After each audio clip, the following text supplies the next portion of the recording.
Hi everyone, welcome to Type Talks. Today we're here with Dario Nardi, and we're here to talk about the 4 types of extroverted sensing. And so this is the dominant function of the ESTP and the ESFP. And so these correlate with the subtypes that Dario found through his brain scanning.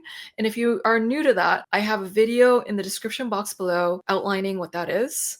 If you'd like to learn more about how this function shows up beyond the one stereotype of the function, I think this is a great way to see the different facets and sides and nuances that'll help you get a greater idea of why certain sources describe SE differently and how they can actually all come together. All these descriptions you hear online actually make sense. Anything you would like to add, Dario, to that? Yeah, I would say for anybody listening of any type, one of the advantages of getting into sort of like the different facets or versions of each function is the realization that actually we all do all of the functions in some way. And I say do the functions as if it's a very active process, and of course it's often not, that we express the functions. It's probably a better way of saying it.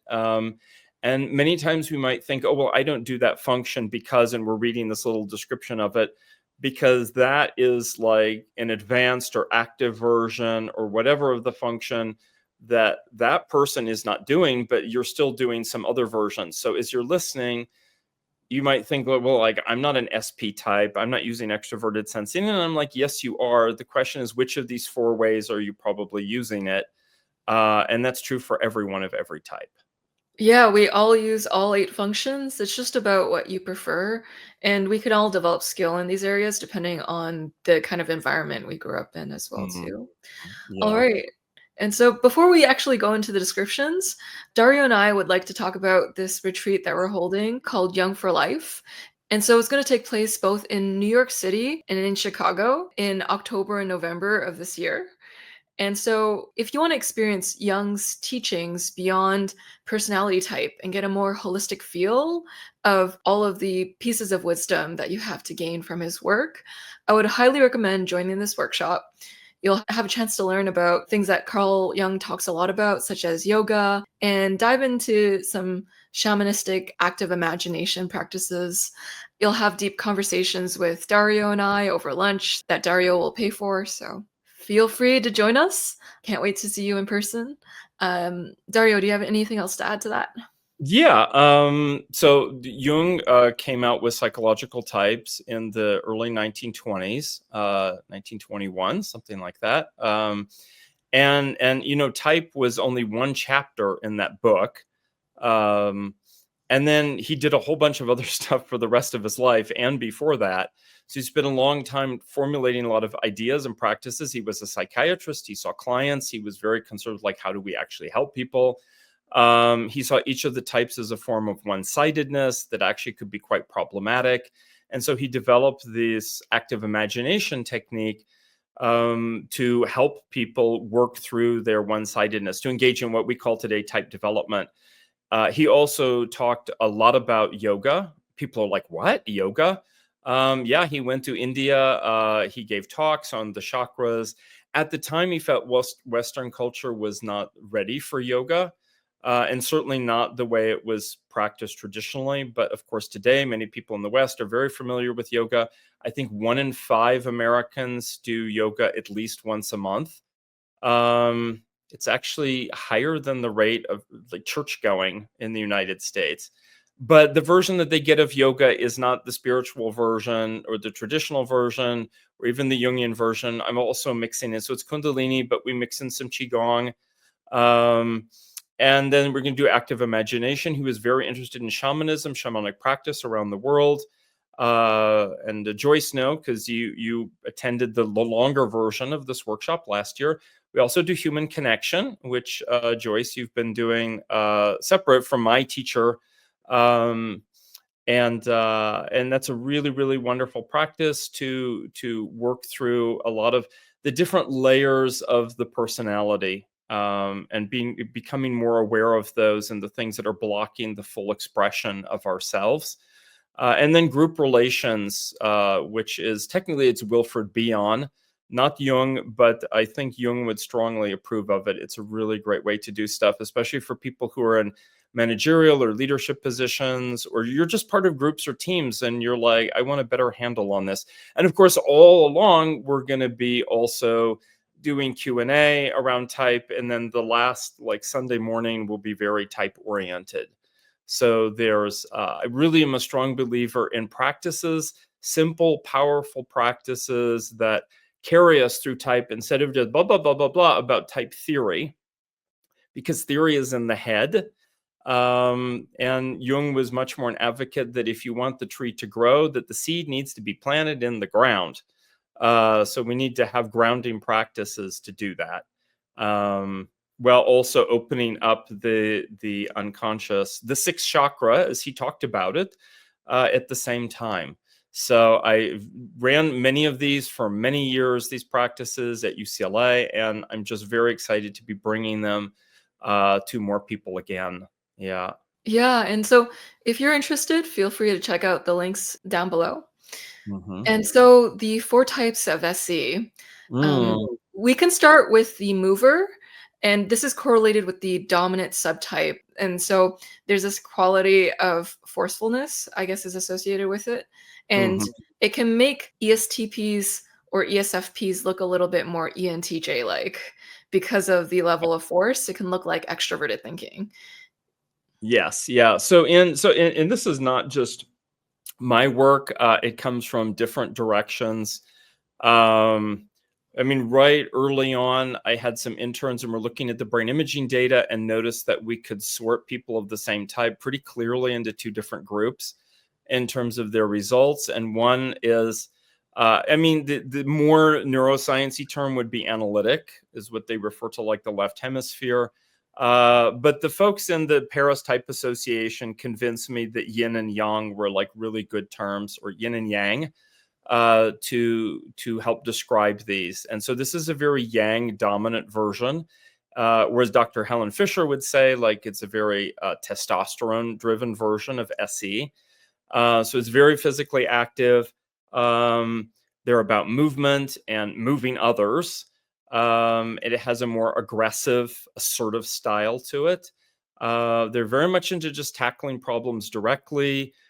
They're alert to data, but it's a lot about what is the relevant data. So they're not overwhelmed, because it's like in the environment, there can be a tremendous amount of data going on. Sometimes a type like ESTP, for example, or ESFP, if they're not this mover version, they get, sort of ADD, like going here and going there, like, oh, there's all this interesting stuff. No, the mover is much more like, what's the relevant data coming in, the relevant stimuli. They're not risk adverse at all. In fact, they're open to risk and danger, which they don't view necessarily. I mean, they know that there's a risk to it, but they're not like, oh, this is dangerous. They're even courting it, I would say, the danger a little bit. Like, yeah, bring it on. Like, oh, you think you're going to be tough? Like, come on over, bring it on. And you see this a lot in movies. This mover version of SE is very common. Many of us hear about it every day now. I think Donald Trump is a great example of ESTP. That's not the ADD version of ESTP, but is the mover version, the dominant version of ESTP that very much uses SE in like a focused way. And they're really like focusing on the actionable options, not just possibilities. Like, they're very much open to options. They're very tactical. So think of sports as well. I mean, sports is a great example, especially pro sports. You're going to have mover SE. Sometimes it's literally about moving your opponent. And it has to be very tactical. Like, I'm going to fake you out by doing this, or I'm going to put on an attitude that's like that, just to get a rise out of you. So you'll be slightly destabilized. So then I get an opening in order to act on you. I think a lot of people are confused, especially if they're not SP types, by this kind of SP, because they're like, why are they so rude? Why are they aggressive? Why are they like making challenges and stuff like that? But it works for them because their focus is on like the tangible bottom line results.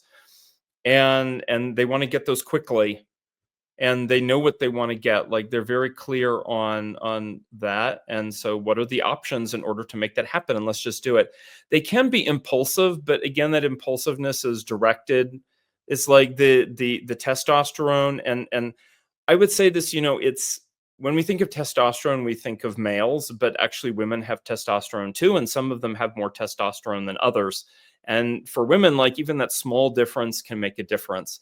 I think we see this less in the culture now because the actual levels of testosterone in the past 50 years have dropped substantially. I was actually really pleased. I had a testosterone test recently. At my age, it's a good thing to do, and mine is at the high end. So I'm like, no, it's like, I'm not a mover. I don't do mover version of SE. We're going to talk about the Traveler in a minute, and that's more mine. But I'm like, I get it. Like, it's energetic, and there's an element of strength. It can be slightly crude. And that's and again, I think Donald Trump is a great example of that. That there's an element. I think, in sort of to step back from it, is to understand it's active. It has an element of focus to it. It's like whatever is the main interesting thing. There's like an element of fixation that goes with it, because it's always, the functions are working in polarities. So there's an underlying unconscious NI that is like, this is the thing, and focus on it. And it's even future oriented, is just 10 minutes into the future. Or 2 minutes, even 30 seconds into the future.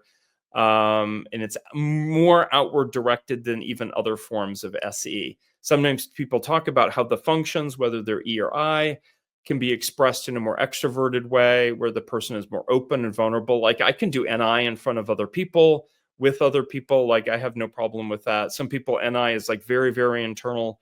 They don't know how to express it. But probably the thing that stands out the most is that it's top down, because that's an element of testosterone, is that it's top down.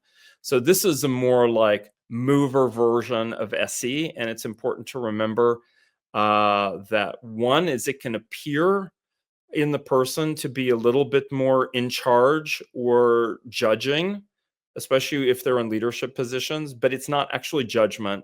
It's just this energy and confidence and assertiveness paired with what are the goals and options in the moment, and quickly moving towards those. But it's actually sensing that is doing that. And that's so for people who think like, oh, is this person ESTP or ESTJ or ENTJ or whatever? I'm like, this is where the confusion will happen type wise. And it's just like, once you notice it, though, with these 4 versions of SE, you can be like, oh, okay, that lens is then makes it a lot clearer when working with type. And also for yourself, if you're not an SP type and you're wondering, like, how does sensing show up in my life, extroverted sensing, there are 4 different ways it can show up. And this might be you. I have met ENFPs and ENTPs, not a lot, a few. I can think of 3 who do martial arts, or like pretty aggressive and assertive in their martial arts practice. They're definitely in the rest of their lives very extroverted intuiting. But they innately, their version of extroverted sensing, even though it's in a shadow, is very mover, testosterone driven version. This mover SE almost has an Enneagram 8 flavor to it, Yes. is what I'm hearing as well. Certain people who have this kind of SE, I'm guessing, is like Joe Rogan or Andrew Tate might have flavors of this as well at times too. Yeah. And Yeah.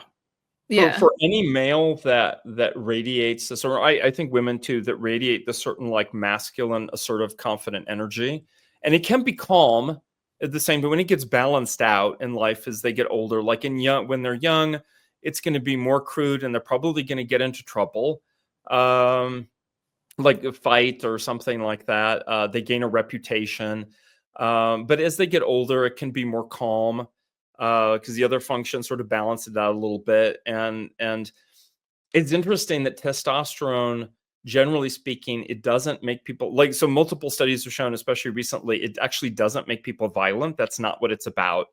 Testosterone actually can make people quite calm, but with a lot of assertiveness. And it's really about, how can I reposition myself in the hierarchy? And that's and then it's like, yeah, what is a way to like move myself up or position myself in the hierarchy? Yeah, so the mover SE almost has a natural feeling for power structures and knowing how to move up those. Yes. Yeah. And so to the next form of SE, the traveler form. Mhm. I'm curious if you can let me know a little bit about this. Yeah. So this version is also about movement and physical activity, but as the name suggests, traveler, it's not about getting in your face kind of movement or responding when somebody else like comes into your space. Um and that suggests with the mover a certain like sense of territory, like this is my territory. With the traveler, it's much more about crossing territories as opposed to staying in and working in your territory, or it just travels with you as you walk down the street. So the traveler is very dopamine driven. And it's like, what's over that next hill? And like, what could happen out of that? And wanting to explore new things, especially, yeah, they'll take in ideas and they'll listen, but this function is mostly about experiencing different things in different countries, different foods, different kinds of music. So, what you'll always notice with the traveler extroverted sensing is it's a diversity of activities, and that the person learns through doing, and like going somewhere and experiencing it. And that is a very, and they blend in very quickly. And get, because this is a feature of extroverted sensing and to some extent extroverted intuiting, especially if the extroverted intuiting is also this sort of like travelerish version, of like, yeah, I'm just adapting to where I go. Like I'm picking up how people are behaving and how they're moving and like their style of doing things like really quickly. Um, Sometimes there's a little bit of moving others in the sense that they're like, I want traveling companions. And so that version of extroverted sensing is still an extroverted function, and they can travel by themselves. And especially if you're listening and you're like, well, I'm not an SP type, but maybe I am dopamine driven. Like I love travel, I love being a nomad, I love seeing new things, experiencing new things, even if it's only once. You know, the person is like, I'm open to experience anything once or try it once. Um, and it's not aggressive; it's curious, and it tends to be more positively people oriented, not because it's super interested in people or has a lot of people skills, but there are a lot of options when interacting with people. And if you travel, like you're going to encounter people, like that's just the way that it is. um Instead of just saying travel, like tackling the problem directly, there's much more openness to gathering information, because it has a more get things going style to it. And that is just like, okay, I want to get stuff going and get us started, but I'm also bringing in new input, and I don't necessarily have any goal except to have a good experience or an informative experience, whatever that is. Um, they're alert to a lot of data, taking a lot of new concrete information. I know for me, because the version, when I look at the four versions of sensing, even though it's my fourth function, I'm like, this is the way I personally do extroverted sensing. Um, I really like to learn, not even just by observing, but by trying it. And I'm like, just let me try it, and I'll try it along with you.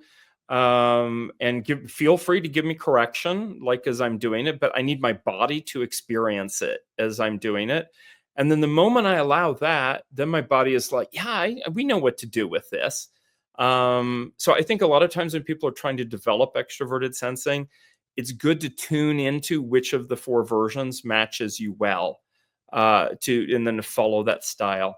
The options for action, the results are more like the accumulation of experiences and then gaining, again, the polarity. It's not so much about looking ahead into the future, it's about the wisdom or insights that can come with extra, like introverted intuiting.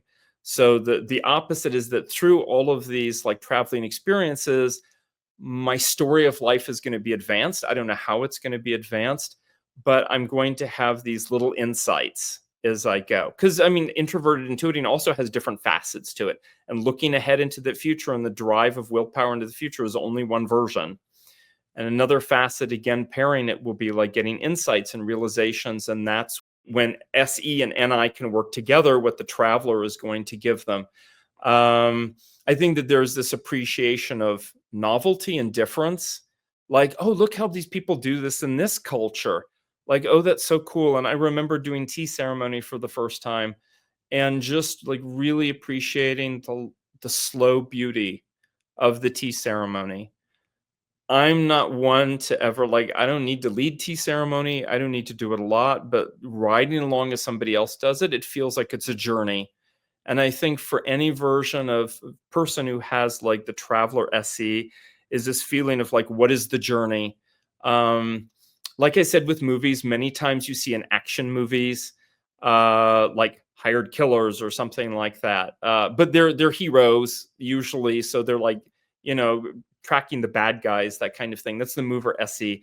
The traveler SE is the hero that goes on their like actual physical journey somewhere, that they travel to a new land, they have new experiences, but they're also very action oriented at the same time. Like they're going and they're talking and they're not fearless to, like, I was in Europe recently, we went to the beach, like, yeah, I'm going to get in the water. It doesn't matter what temperature the water is. I feel it, but I'm going to enjoy the cold. Of course, it's a European beach, so there were many topless women on the beach, which is very natural for them. I'm not a woman, but if I were and I had the traveler type, I'd be like, yeah, I'll take off my top too. At least this is a chance to get like a good tan. Um, and so there's just this like going along and, oh yeah, art museums, different kinds of art, different art museums. It could be modern art, it could be classical art. And then to see as you're doing the tour, it's like, oh, look what's coming up next. After this is they're going to have a service in this really old church or this really beautiful church or something like that. Like, let's just do that. Or seeing that there's like, this is a great example too. Like crashing a party is like, well, this isn't my party, but like, let's just crash this party and like mix in and enjoy it. And seeing that, like, yeah, you know, we could bring a little fun to it and sort of like mix in and see who we're going to meet and what's going to happen. And so, and like the mover who likes to have a posse, the sensate version, or sorry, the traveler version of SE would preferably not be traveling alone, but is going to have their like traveling companions with them. And at least even if it's just one, in order to like that. And this version it's the version that we'll see most, like, even though they're ESTP or ESFP or whatever SP, they can look like an NP type. But what they're taking in at every, because there's this curiosity in going new places, but what they're taking in and feeding and working off of energetically is the concrete stuff, the taste of the wine and the taste of the food, the rhythm of the music, the beauty of how the light sparkles off of the water, all of those things. But then after a while, they're like, okay, now on to the next thing. And the essence, to come down to it again, is dopamine and wanting that hit or reward that comes with novelty and like getting something pleasurable out of that novelty. And the curiosity is fed, and then it's the next thing. Like you said, it's heavily correlated with the creative subtype, and it has Mhm. some resemblances to NE, extroverted intuition as well. There is this element of serendipity to it and going to these random events. However, they're focusing more on the concrete nature of enjoyment of these things. And so this seems like quite a hands-on learning, quite an exploratory, curious, and open to the adventure of life of Mhm. the SE subflavors. Yeah, yeah. And this is a version that, say, and I've seen this where you have, say, an ENFP and an ESFP who are good friends. And besides having that FI in common, they do a whole bunch of like adventures together. And most likely that ESFP is the traveler version of SE. And so they have their like, yeah, I can flex enough. And it looks a little bit like extroverted intuiting. And John Beebe talks about how each of the supposedly first and eighth function pairings, like SE and NE, supposedly they're very, very different and opposed and whatever. But in practice, he's like, no, they have deep things in common. And Jung actually talked about it. So Jung talked about not just the four functions, which he called mental functions, but he talked about four other functions: the social function, the religious function, the aesthetic function, and the philosophical function. And this is the aesthetic. Both NE and SE are aesthetic functions. And so they're interested in the beauty of life. And there is a beauty to violence and a beauty to winning, a beauty to conquest, and that is the mover. And then the traveler, there is the beauty of the world and of all the rich differences of the human experience. And so that is where actually NE and SE are very close to. There's probably this convergence point is where they come the closest to each other. Agreed. And so that moves us to the participant SE. Yeah. So the participant SE, I didn't notice this at all at first. Like, this was not on my radar, and I wasn't even sure how to describe this. I might think of it as like a normie or something like that. And they do blend in pretty well in conventional society. But what really highlighted it for me is that a type colleague of mine in China, Jiahan Cui, and he said, in China, this is a very, very popular version of extroverted sensing that's very acceptable. He said, first of all, the traveler, which we just talked about, is the idealized version of extroverted sensing in their society. It's like the person who leaves their village and goes on this like wild, weird adventure. Which, especially for extroverted sensing and counting magic and whatever, is like a very weird thing for them. But they have that little bit of introverted intuiting, so they're like open to it. But the participant version, he said, in practice in everyday life, this is what most SP types are going to develop, is this participant version of SE, which is, let's do an activity as a group. And let's make it fun. Let's make this rowing the boat fun. Let's go all out together as a group and dance and drink together. So even though I described the other two as wanting, like, they would like a posse or like a traveling group, they don't need to have that. Not at all. But this version, the participant version, well, I suppose they don't need a group either in terms of like having their group. They like that, especially because extroverted sensing is very much about the context that it's comfortable in and gets to know, and really exploring that.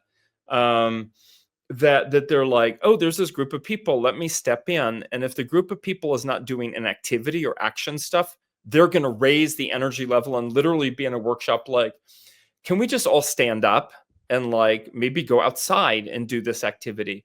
I even remember a great example would be, I had the Chinese American student in my AI class many years ago.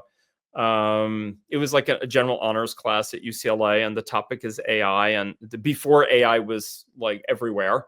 And I was trying to figure out, it's like every time I do some kind of activity that like a project that runs throughout the class, and students, like, they could do painting or they could read and research or whatever it is. And they're working in the lab with these robots, because we had robots then that could actually do speech interpretation even 15, 20 years ago. And like visual image, they would recognize faces and stuff. And she's like, why don't we put on like robot human plays? Now, mind you, she was a theater major, so of course, like, she's coming with that experience. She identified very quickly that she was ESFP, because I had like a little type unit that I would insert always into my classes in some way. And I just thought that was so cool. And so the students got together in groups and they made these plays, and they were so funny. They're like robot human wedding, robot human love connection, robot human election speeches. And they were just so creative, and they were all the students getting active and then like working together and like programming the robot a little bit, like I wouldn't say programming, choreographing. And that's a very nice way to think of extroverted sensing, is this element choreographing. And you see this with SE folks who go into dancing and performance, is it's a lot about choreographing. Like, here, let me show you some moves, or here, this other person is showing the moves. Now you do it, and let's see if you can do it better.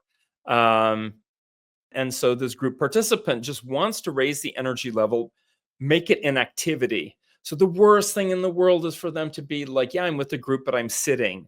So participant just doesn't mean, it means activity participant. Let's go to Disneyland. Probably not. I mean, Disneyland is more for kids or like parents with kids.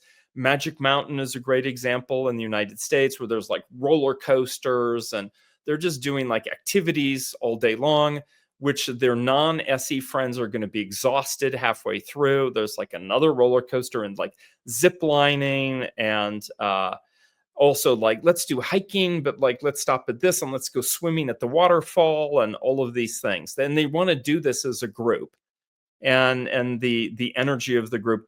And as long as if they're in an office environment that's sort of boring, they're just going to do small things to like raise the energy level and make it a little bit more active, and they're good with that.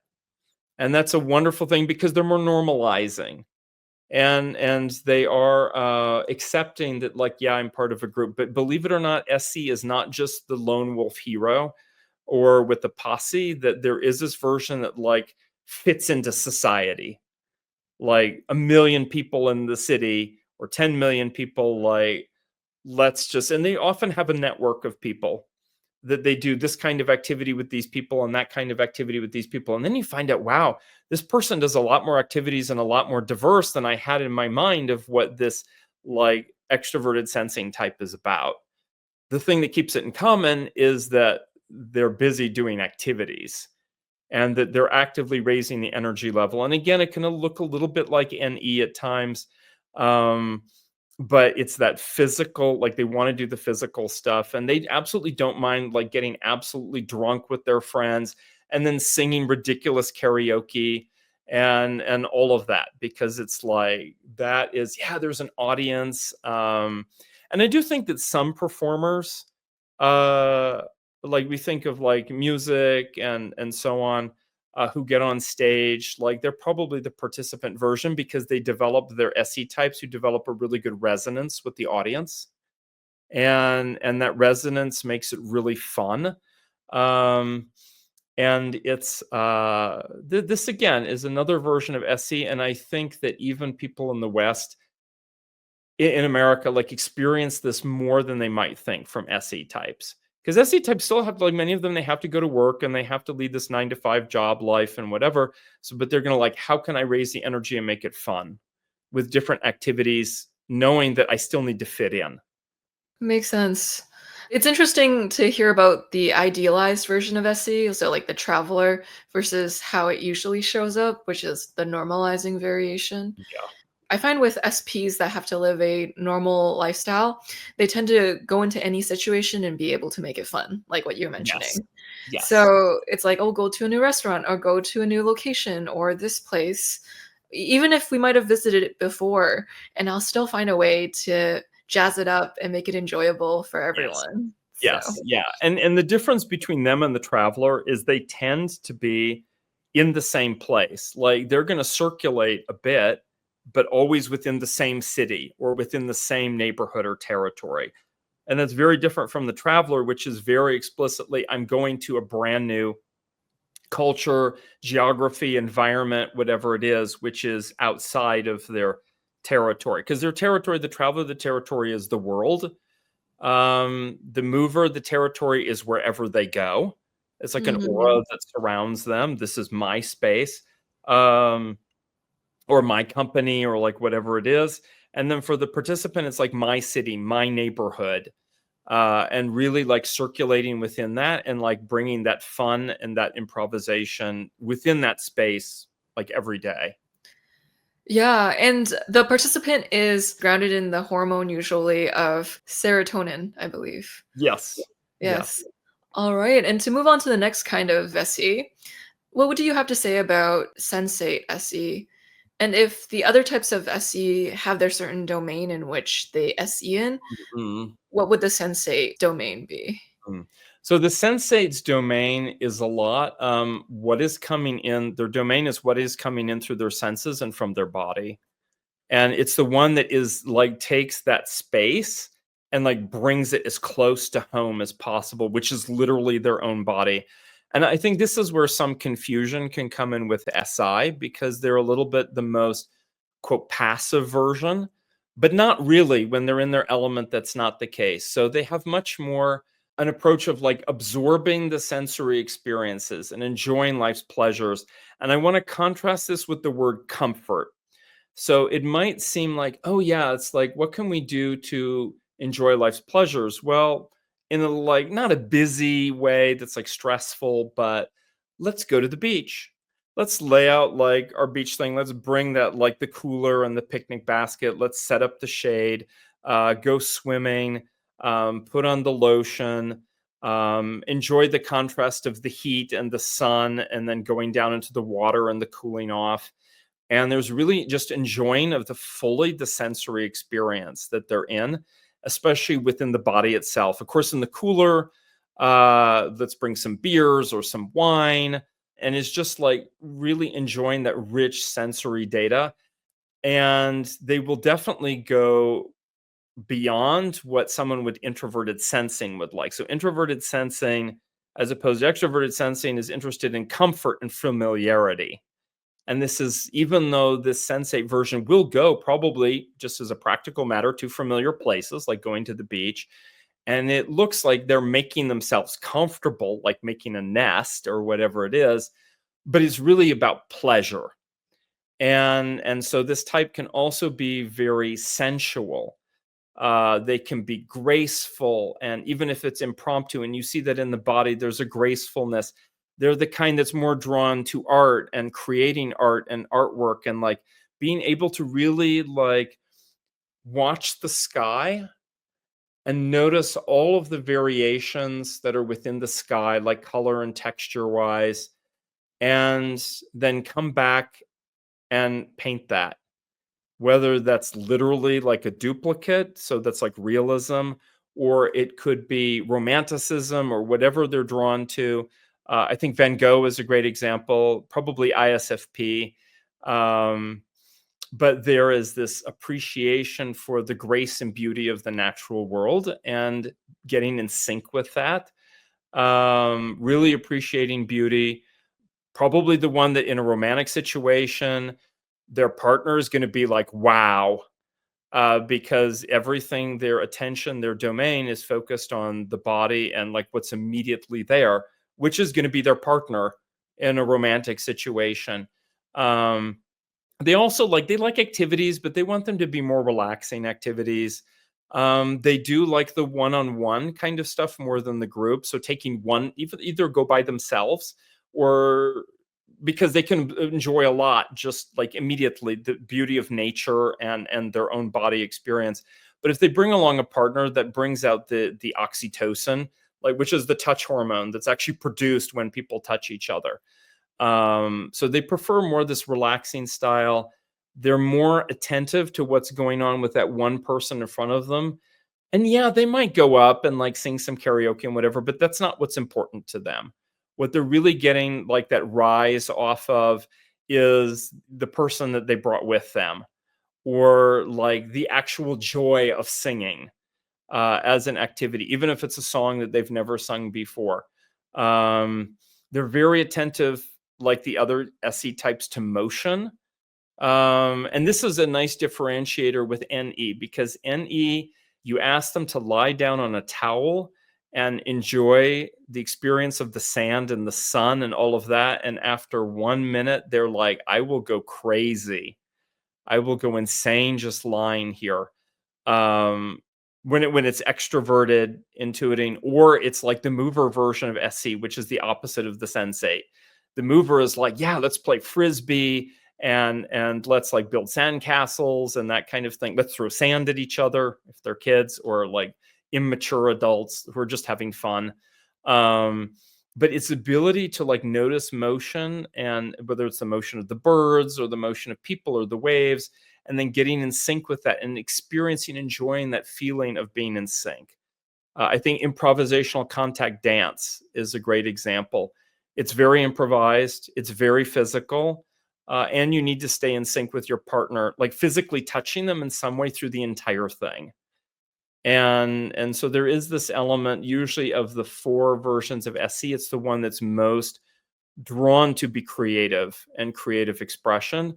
And it actually is the attention to detail and the joy of the physical sensation that comes with it. And it's not the testosterone, it's the joy of connectedness. And in a spiritual sense, and I think this is the version of SC that connects with NI, that is the spiritual manifestation of NI, their opposite, that really can be through sitting into fire and watching the dancing flames of the fire and tending the fire. They actually find spiritual peace in that. There's no lecture about spirituality. There's not even like, yeah, let's do like a giant yoga set or whatever. It's like, and I know, like, my friend Avi, ISFP, definitely the Sensate version. Although when he also martial arts teacher, so he can move into mover. But the Sensate version is very much like just walking through the jungle, not a planted jungle like at a hotel, but like the actual natural jungle. And he's like, can you feel the trees breathing and moving? And I like get really still and quiet, even though I'm walking, but like get very still, like my thoughts, and reach outward. And I'm like, yeah, like the whole natural world is alive, and feel the pulse of existence and the pulse of life and the heartbeat. So I would say, if anything, is that the sensate comes down to the rhythm and pulse of life and the connectedness to that, and how particularly intense that can be with another person, like one-on-one. And which is why this version can make very good healers, for example, like as a massage therapist or whatever it is, that like very much gets notices all of those details of the fascia and the ligaments and the person's breathing and how they hold themselves. And then they connect that, hopefully, and when they're more mature, with the introverted intuiting, that as they work with that person, like physically with their hands, that releases whatever it is that the person is blocking the person, because extroverted sensing in all its forms loves to remove blockages. um and then the person finds like spiritual growth and healing through that. And so that's a really lovely way, I think, for many people listening. If the first three didn't relate to you, you're like, oh, but I do this fourth version of SE, the sensate version. Yeah, the harmonizing version. And so this Hmm. is more estrogen and oxytocin based, and it is the most yin of all of the styles of sensing. Yes, yes, absolutely. Yeah. Yeah. Yeah, and and we could go and in theory talk about the seven other functions and how they each appear in a different way. I'm sure people are very curious. But like they teach in yoga and in shamanic practice, we begin with the function that is closest to the natural world and to be grounded, and to then work outward and upward from that. And I think that for anyone who wants to engage in type development, even if this function is in a quote shadow function, is think about which of these four like fits you the best or you're most comfortable with, and go and do that more. And then you will get fed your sort of inner need for, because I think we have an inner need for all eight functions. It's not just something we can do or express, but we have a need as human beings, that find the one that feeds you the best. And I think even types like a very get things going, ENTP or ENFP, can find maybe, say, the sensate version of extroverted sensing. Maybe not very often, or maybe they discover one of the other versions. I find many times ENFP, ENTP, in order to actually have to like feed their mind and their ideas and experience new cultures and stuff and engage in learning, that they need to actually physically move. And they're willing to do the extroverted sensing to make it happen.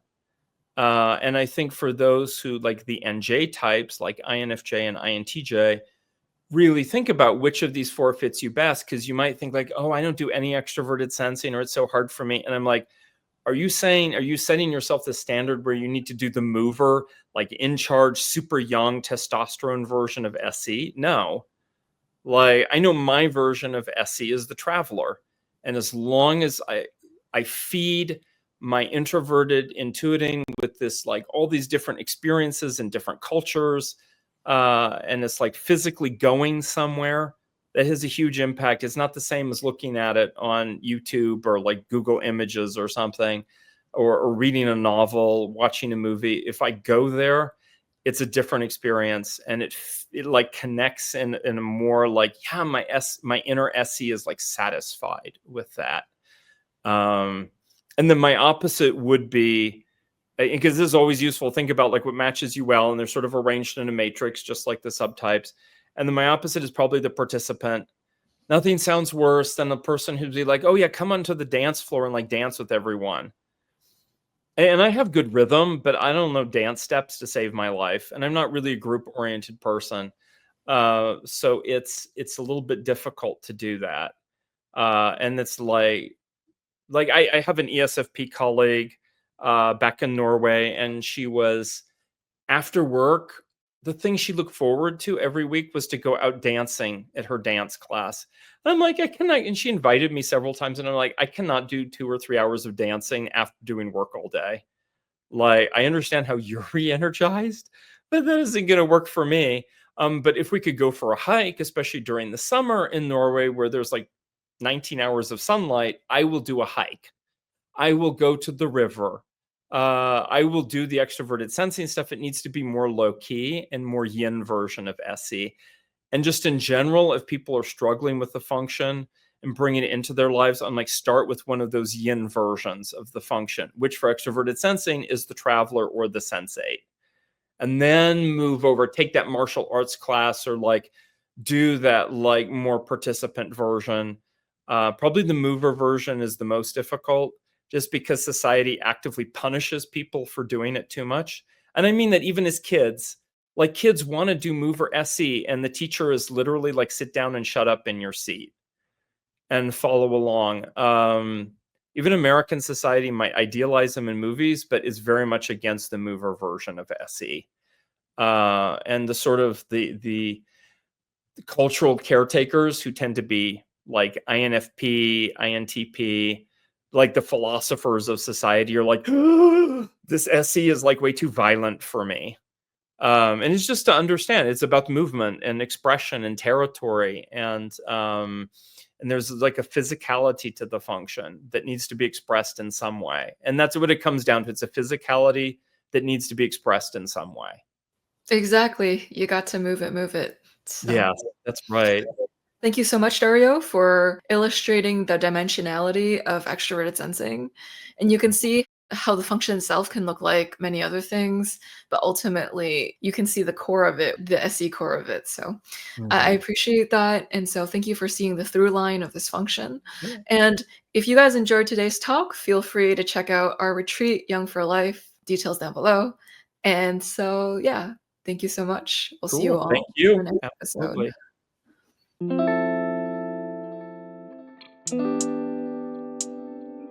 Absolutely.